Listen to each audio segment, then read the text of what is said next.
आज के व्लॉग में होगी मॉर्निंग की एक ऐसी रूटीन जो देखने में थोड़ी सी मुश्किल ज़रूर लगती है, लेकिन आप पूरा दिन इतना रिलैक्स रहते हैं कि आप वजह ढूंढते रह जाएंगे। तो बगैर टाइम वेस्ट किए चलें शुरू करते हैं आज के व्लॉग को। अस्सलामुअलैकुम माय यूट्यूब फैमिली, कैसे हैं आप सब? खुश रहें, आप बात रहें और जिस दिन वीडियो अच्छी लगे उस दिन सब्सक्राइब कर लें। आज का व्लॉग शुरू हो रहा है सुबह सवेरे से, जब सब मज़े से मीठी नींद के खर्राटे ले रहे हैं और एक प्रोडक्टिव मदर आ गई हैं किचन में।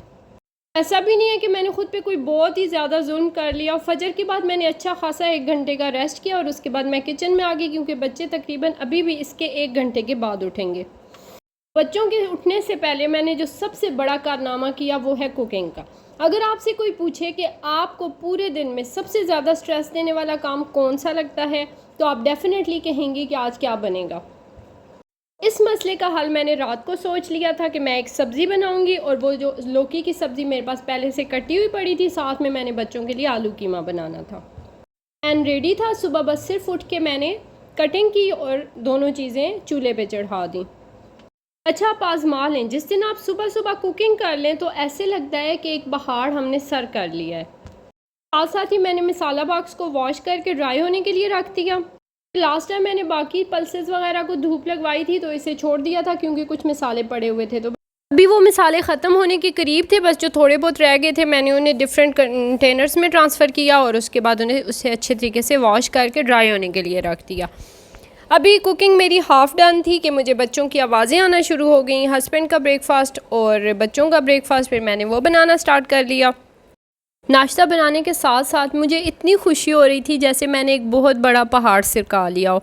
यकीन करें कि आप सिर्फ एक दिन इस रूटीन को फॉलो करके देखें, आप इतना रिलैक्स रहेंगी, आपका पूरा दिन बहुत अच्छा गुजरेगा। स्पेशली वो मदर्स जिनके बच्चे छोटे हैं और जो समर वेकेशंस पे हैं, उनके लिए ये बहुत अच्छी टिप है। बच्चों को नाश्ता करवा के मैं ज़्यादा सफाइयों के झमेले में नहीं पड़ी, बल्कि मैंने बच्चों को समर वर्क करवाया। और ये भी मदर्स जानती हैं कि आपको एक लिमिटेड टाइम मिला हुआ होता है, आपने उसी टाइम के अंदर अंदर बच्चों से काम कंप्लीट करवाना है। अगर आप ये सोचें कि आप सुबह कुकिंग भी कर लें, उसके बाद आप नाश्ता सर्व करें, फिर आप सफाइयाँ भी घर की कर लें, फिर आपके बच्चों का होमवर्क भी हो जाए, तो ये परफेक्शन है, या आप इसे कह सकते हैं कि ये आइडियलिज़म है। आप थकें भी नहीं, तो मेरे जैसे लोग इस आइडियलिज़म को फॉलो नहीं कर सकते। एक्चुअली होना ये चाहिए कि आपकी लिस्ट में लिखे हुए काम प्रायोरिटी बेसिस पे सेट होने चाहिए कि कौन सा काम मोस्ट इम्पॉर्टेंट है और कौन सा काम लीस्ट इम्पॉर्टेंट है। मोस्ट इम्पॉर्टेंट अगर आपको ये लगता है कि आप ब्रेकफास्ट दे के उसके बाद कुकिंग करके आप अपने बच्चों को होमवर्क करवा लें, तो आप वहाँ पे वो टाइम काम सेट करें। लेकिन अगर आपको ये लगता है कि आपका साफ़ सुथरा घर और बच्चों का होमवर्क रह जाना ये ज़्यादा इम्पॉर्टेंट है, तो आप इसके अकॉर्डिंग सेटिंग कर लें। जी 2 दिन से बारिश हो रही है और ये बरसात की बारिश है, जिसे कोई सावन का नाम देते हैं, कोई मानसून का नाम देते हैं, कोई बरसात का नाम देते हैं। इस मौसम में दिल चाहता है कि हर चीज़ सिर्फ ड्राई होनी चाहिए, तो मैंने बस सहन में जो बारिश का पानी था उसे वाइप आउट किया। आल दो हल्की हल्की बारिश अभी चल रही है, लेकिन चले मट्टी वगैरह वॉश हो जाएगी तो फिर बाकी पानी से साफ़ ही होगा सहन।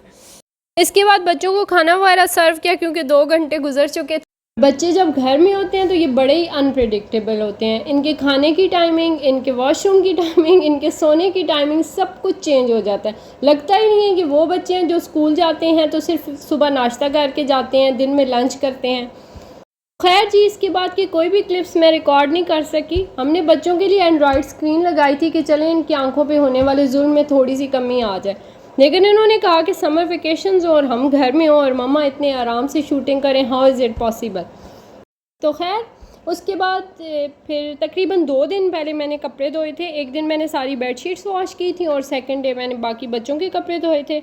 और 2 दिन से इन कपड़ों को कभी मैं एक पंखे के नीचे फैला रही हूँ, कभी दूसरे पंखे के नीचे फैला रही हूँ। आपको पता है अब सावन की ये करामात तो हैं हमारे लिए। फैंटेसी तो कहीं बहुत पीछे रह गई है, बल्कि मुझे लगता है फैंटेसी सिर्फ नॉवेल्स में ही रह गई है। असल में काफ़ी टफ़ चैलेंजेस हैं सावन के। कपड़े अच्छी तरह ड्राई हो नहीं रहे थे, क्योंकि बाहर धूप नहीं निकल रही थी, हल्की हल्की बारिश चल रही थी, और जो ड्राई नहीं थे तो उनसे स्मेल भी आ रही थी। तो खैर बस मैंने 1-2 दिन इन्हें कभी एक पंखे कभी दूसरे पंखे के नीचे ड्राई किया, और फिर उसके बाद बेडशीट्स को सबसे पहले फ़ोल्ड किया।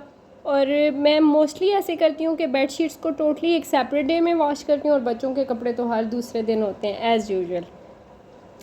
एंड फोल्ड करते हुए मैं देख रही थी अल्हम्दुलिल्लाह तकरीबन सभी ड्राई हो चुके हैं, बिल्कुल भी नमी नहीं है इन कपड़ों में। अब बेडशीट्स को सेपरेट और दूसरे कपड़ों को सेपरेट सबकी क्लॉजेट्स में मैं रख दूँगी।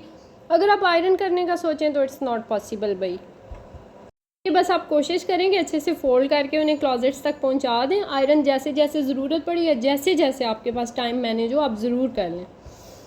अच्छा, कपड़ों को फ़ोल्ड करने की एक टिप ये भी है कि बच्चों के कपड़े जब भी आप फ़ोल्ड कर रहे हो, अपने कपड़े फ़ोल्ड कर रहे हो, तो शर्ट के अंदर ही ट्राउज़र को फ़ोल्ड करके रख लें, दुपट्टे को फ़ोल्ड करके रख लें, क्योंकि बाद में जब आप आयरन करते हैं या जब आप क्लॉजेट में, स्पेशली बच्चे जब डील करते हैं क्लॉजेट को, तो वो तो सब सारा कुछ ऊपर नीचे कर देते हैं। तो इसलिए बेहतर है कि ट्राउज़र और शर्ट बिल्कुल एक साथ फिक्स पड़ी हुई हो, ताकि वो आपकी बाकी क्लॉजेट का सत्यानाश ना करें।